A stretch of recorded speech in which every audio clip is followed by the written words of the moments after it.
Қазақстан халқының тілдері күні маңызды мереке. 2017 жылы күні үкіметпен жаңартылған болатын. Неліктен бұл өте маңызды? Тіл ұлттық бірегейліктің факторы. Көптеген ғасырлар бойы халықтың өмір сүруі құралы.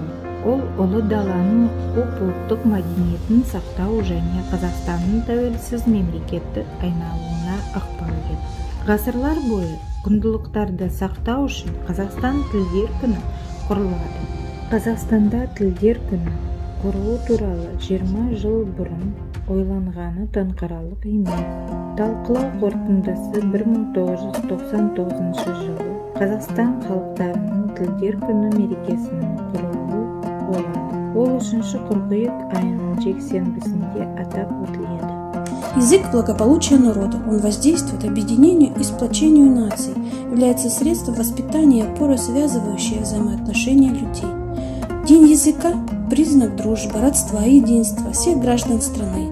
В Казахстане изменилась дата празднования Дня языков народа Казахстана. Постановлением премьер-министра было принято решение установить День языков народа Казахстана 5 сентября. Раньше этот день праздновался каждое 3 воскресенье сентября.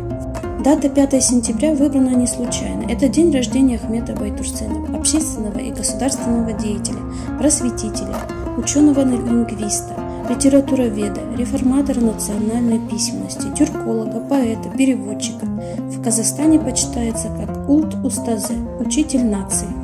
Ахмет Байтурсынов был один из основоположников казахской лингвистики и литературоведения. Разработал основы казахского языкознания, а также научную терминологию для определения грамматики. Он является автором и реформатором нового алфавита, который на основе арабской графики был адаптирован к казахскому языку и стал значительным научно-культурным достижением в развитии казахской письменности, после чего ею могли пользоваться миллионы людей. Продолжая и развивая просвещение и критические традиции Абая, Байтурсынов поднял и казахскую литературу на новый уровень.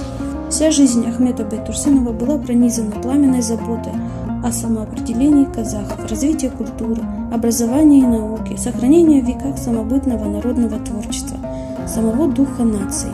А Мухтар Уэзов, учитывая неоцененные заслуги Ахмета Байтурсынова перед казахским народом, назвал его еще в 1923 году вождем казахской интеллигенции. Ахмета Байтурсынова расстреляли как врага народа, и был он только реабилитирован спустя полвека после смерти в 1988 году. Так, через много лет доброе имя Ахмета Байтурсынова восстановили, а его бесценное творение возвратили народу.